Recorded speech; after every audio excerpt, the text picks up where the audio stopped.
Hello everyone, welcome to Optics Anand Academy. In the last class, we have discussed the angle of vectors.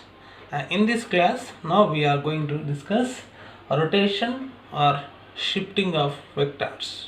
What happens when vectors rotates through an angle?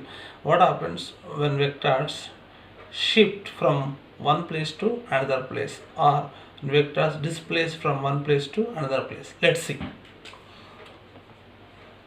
So first one is parallel shift.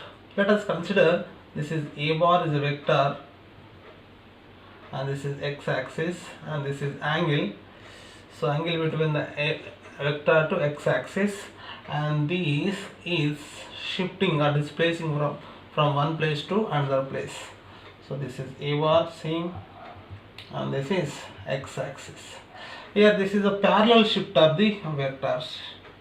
Parallel shift of the vectors.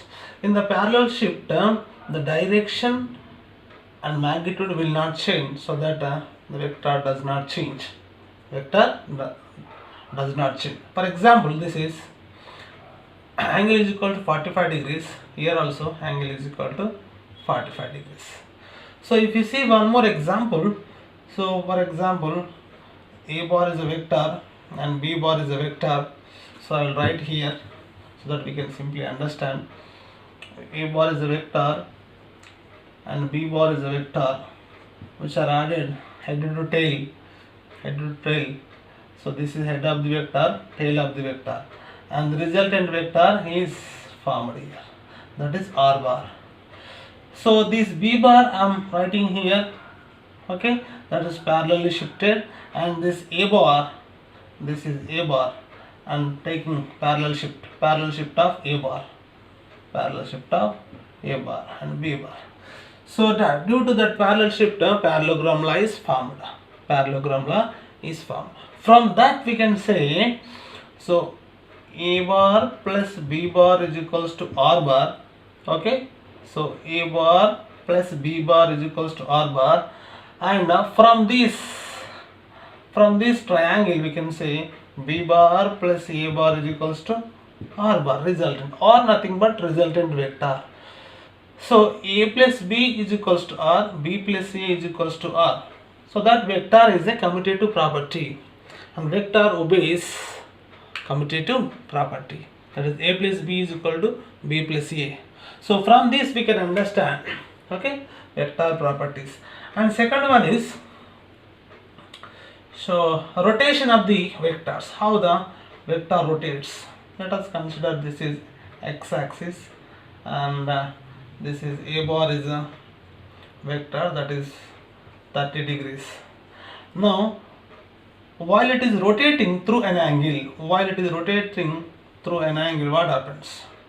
So this was the previous position of the vector. Now this is the present position of the vectors. Previously this was the angle, now this is the angle. It is more than 30 degrees, that is maybe 60 degrees. Okay, so this is the so rotation of the vector. So always vector rotates in an anti-clockwise direction, also in a clockwise direction.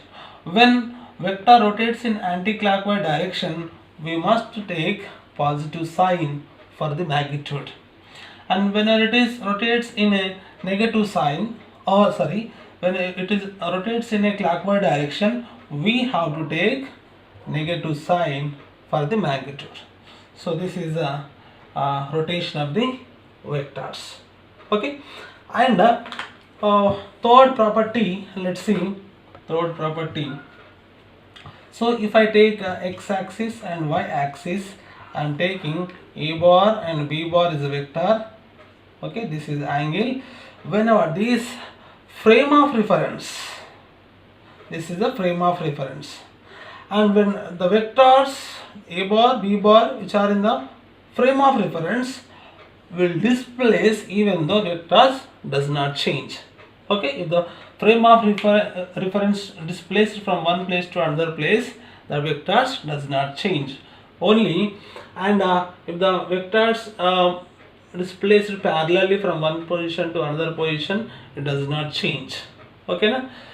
So when the vector rotates through an angle in a clockwise or anti-clockwise direction, it can change. It can change. If it is more than 360 degrees, and that vectors again does not change. Okay na? More than 360, if the rotation of the vectors more than 360 or multiple of 360, okay na, that vector never change. Okay, that vector must be rotates below the 360. From 0 to 360 only the vector can be changed. Okay, thank you so much. Thank you for watching this video. Please subscribe my channel and please support to us. Thank you.